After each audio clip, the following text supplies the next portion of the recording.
Bismillahirrahmanirrahim. Second year maths exercise 3.1 question number 2. Use definition for the rate of change to find out average rate of change over the specified interval for the following function. इस question में हमारे पास एक function दिया गया होगा, इसके साथ ही उस फंक्शन के लिए कुछ खास इंटरवल दिए गए हैं। उस इंटरवल के बीच मतलब उस इंटरवल में इनिशियल से लेकर फाइनल तक उस फंक्शन में कितना चेंज आ रहा है वो हमने फाइंड करना है। हमारे पास फंक्शन गिवन है S is equal to 2t-3 at the interval of t is equal to 2 from t is equal to 2 to t is equal to 5। ये हमारे पास इस फंक्शन के लिए दिए गए दो इंटरवल हैं।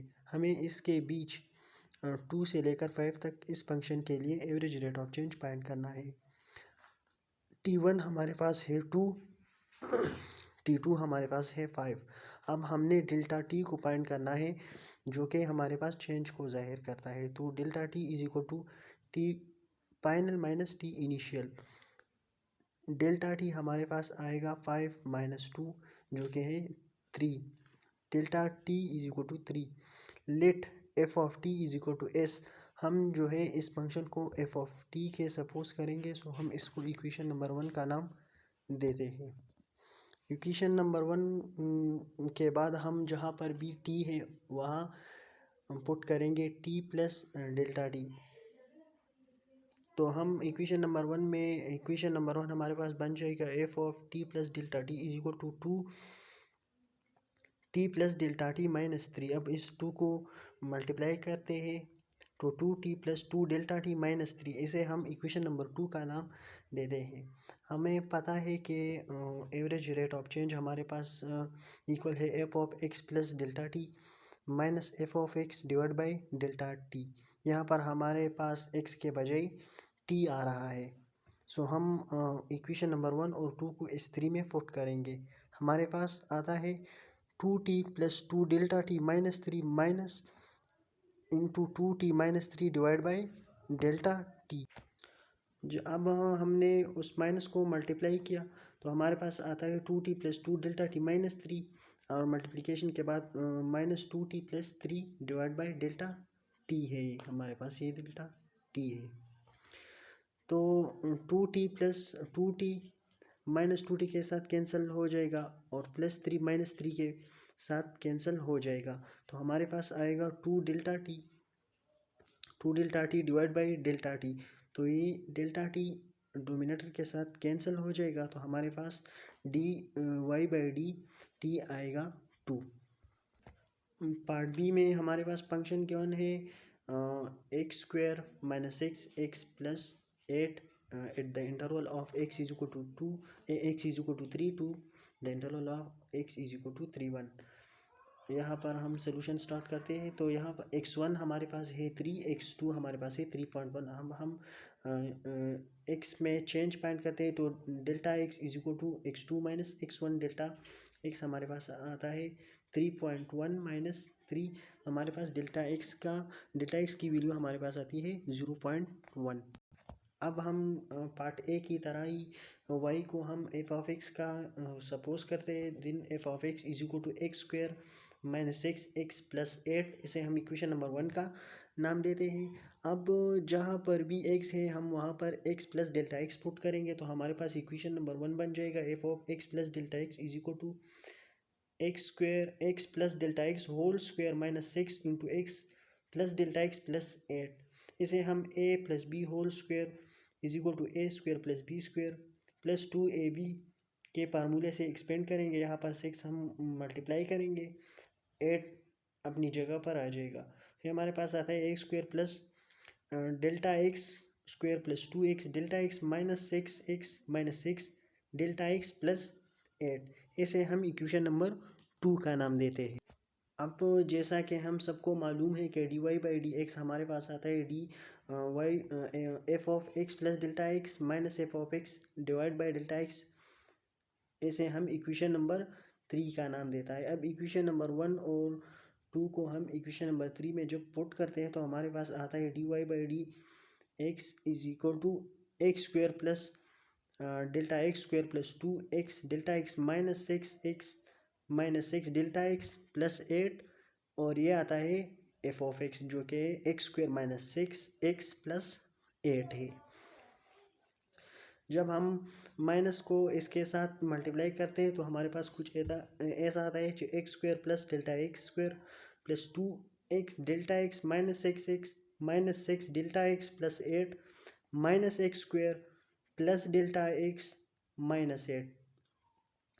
ये -8 इस 8 के साथ कैंसिल हो जाएगा, -x² प्लस x² के साथ कैंसिल हो जाएगा और ये 6x के साथ कैंसिल हो जाएगा। हमारे पास यहाँ पर आएगा delta x² plus 2x delta x -6 delta x divide by delta x। Delta x को हम कॉमन लेते हैं, delta x into delta x plus 2x -6 divide by delta x, ये कैंसिल हो जाएगा। हमारे पास आएगा डेल्टा x प्लस 2x -6। अब हम पुट करेंगे delta x is equal to 0.1 and x is equal to, put करने के बाद हमारे पास dy बाई dx का वैल्यू आता है 0.1। क्वेश्चन नंबर 2 में हमारे पास पार्ट सी है, a is equal to 5r², interval हमारे पास गिवन है 2, r is equal to 2 and r is equal to 2.1। हमारे पास डेल्टा r को अगर हम फाइंड करेंगे तो r final minus r initial, so delta r आएगा 2.1 माइनस 2, डेल्टा r की वैल्यू हमारे पास आएगी 0.1। a को हम अगेन एफ ऑफ एक्स का सपोज करेंगे, सो हमारे पास ओरिजिनल इक्वेशन बनेगा F of r is equal to 5r²। इसे हम इक्वेशन नंबर 1 का नाम देंगे। अब जहाँ पर भी r है वहाँ पर हम पुट करेंगे r प्लस डेल्टा r। हमारे पास इक्वेशन नंबर 1 कुछ ऐसा बनेगा कि F of r plus delta r is equal to pi into R plus delta r whole square. इसे हम a plus B whole square के फार्मूले से एक्सपेंड करेंगे। F of r plus delta r हमारे पास आएगा is equal to 5 into r² plus delta r² plus 2r delta r। Pi को हम मल्टीप्लाई करेंगे, F of r plus delta r हमारे पास आएगा पाई r² plus pi delta r² plus पाई 2r delta r। इसे हम इक्वेशन नंबर 2 का नाम देंगे। और जैसा कि हमें पता है average rate of change dy by D of x is equal to F of x plus delta x minus F of x divide by delta x। यहाँ पर x के बजाय हमारे पास r है, सो हम इक्वेशन नंबर 1 और 2 को इक्वेशन नंबर 3 में पुट करेंगे। हमारे पास कुछ ऐसा बनेगा कि dy by D R is equal to pi r² plus pi delta r² plus 2 pi r delta r minus into pi r²। इसके साथ हम माइनस को मल्टीप्लाई करेंगे और डिवाइड बाई डेल्टा r। हमारे पास आएगा a divide by D R आएगा delta r² plus pi r² plus pi delta r² plus 2 pi r delta r minus pi r, ये पाई r² माइनस पाई r² के साथ cancel हो जाएगा। हमारे पास a divide by D R बनेगा is equal to 5r² plus 2 pi r delta r divide by delta r। इससे हम डेल्टा r को कॉमन लेंगे। जब हम इस डेल्टा r को कॉमन लेंगे हमारे पास बनेगा delta r into pi delta r plus 2 pi r divide by delta r। जो डेल्टा r हमने कॉमन लिया था वो डिनोमिनेटर में डेल्टा r के साथ कैंसिल हो जाएगा। हमारे पास बनेगा delta pi delta r plus 2 pi r। और अब हम इसमें डेल्टा r को 0.1 पुट करेंगे और r को हम 2 पुट करेंगे। हमारे पास आंसर आएगा 4.1 पाई। हमारे पास क्वेश्चन नंबर 2 में पार्ट डी है, h is equal to √t minus 9 from the interval of t is equal to 9 to t is equal to 16 है। हमारे पास t2 हमारे पास 16 है। सोल्यूशन पे हम आते हैं, t1 हमारे पास है 9 एंड t2 हमारे पास है 16। सबसे पहले हम डेल्टा t को फाइंड करेंगे। डेल्टा t को हम उसी तरीके से फाइंड करेंगे, delta t is equal to t2 minus t1। Delta t हमारे पास है 16 माइनस 9 हमारे पास आएगा 7। अब वही तरीका है, h को हम सपोज करेंगे एफ ऑफ टी के, क्योंकि इसमें हमारे पास ओवरऑल टी आ रहा है, so F of T is equal to H. Equation original equation हमारे पास बनेगा F of T is equal to √t -9, इसे हम इक्वेशन नंबर 1 का नाम देंगे। अब जहाँ पर भी टी है वहाँ पर हम पुट करेंगे टी प्लस डेल्टा टी, हमारे पास इक्वेशन नंबर 1 बनेगा। D Y by D T is equal to F of ना एज वी नो, जैसा हमें पता है ये वही पुराना किस्सा। अब हमारे पास बन जाएगा f t plus delta t under root -9 into t minus into under root t -9 divide by delta t. अब यहाँ पर जब माइनस मल्टीप्लाई हो जाएगा तो हमारे पास आएगा minus under root t and +9, ये +9 उस -9 के साथ कैंसिल हो जाएगा। हमारे पास बनेगा under root t plus delta T minus under root t divide by whole delta t, ये हम इसके साथ कैंसिल नहीं कर सकते। अब हम पुट करेंगे t is equal to 9 and delta t is equal to 7। हमारे पास आएगा 9 + 7 minus under root 9 divide by 7, इससे आएगा 16 - 9 डिवाइड बाई 7। चूँकि ये 4 का होल स्क्वायर बना है, ये 3 का, तो स्क्वायर रूट के साथ कैंसिल हो जाएगा। हमारे पास आंसर आएगा 1/7। हमारे पास क्वेश्चन नंबर 3 है। A ball is throne straight up its height after t second is given by the formula h is equal to 16t square plus 80t. Use the definition of average rate of change to determine the average velocity for special interval. Part A में हमारे पास interval given है t is equal to 2 t is equal to 2.1, और B में हमारे पास given है t is equal to 2 t is equal to 2.01। सबसे पहले हमारे पास फंक्शन गिवन है h is equal to -16t square plus 80t। इसके बाद हम फाइंड करेंगे डेल्टा टी, जो कि हमें पता है कि इक्वल है t2 - t1, हमारे पास आएगा 0.1। As we know that by the definition of average rate of change, delta h divide by delta T is equal to d divide by del t. हमारे पास गिवन है t plus delta T minus h of t whole divide by delta t, इसे हम equation number 1 का नाम देते हैं। इसे हम ओरिजिनल इक्वेशन को इक्वेशन नंबर ए का नाम या 1 का नाम देते हैं। अब वही पुरानी बात है, जहाँ पर टी है वहाँ पर T plus delta T put करेंगे।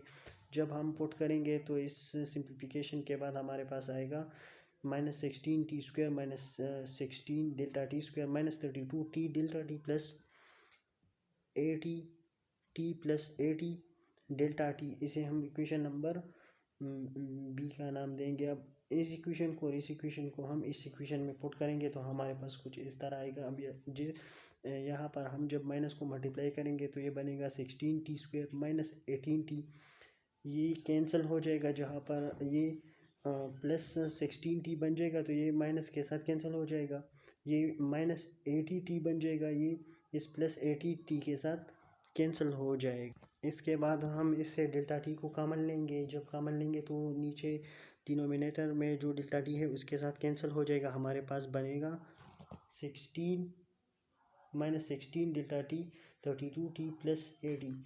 इसमें हम इंटरवल को पुट करेंगे। हमारे पास इंटरवल जैसा कि हमें पार्ट ए के लिए पता था 2 to 2.1, डेल्टा टी हमारे पास आया था 0.1। अब हम इसको पुट करेंगे तो हमारे पास फाइनल आंसर आएगा d h divide by D T is equal to 14.4 metre पर सेकंड। अब हमारे पास इस क्वेश्चन का पार्ट बी है। इंटरवल गिवन है t is equal to 2 t is equal to 2.01। अब हम डेल्टा टी को फाइंड करेंगे। हमारे पास डेल्टा टी आएगा 0.01 पुट। अब इसको हम पुट करेंगे इक्वेशन नंबर, वहाँ सेम बात है, इसको हम जो है हमारे पास यहाँ पर जो इक्वेशन नंबर ए आया था उसमें पुट करेंगे। हमारे पास फाइनल आंसर ये आएगा कि 15.80 मीटर पर सेकंड हमारे पास इसका फाइनल आंसर आएगा।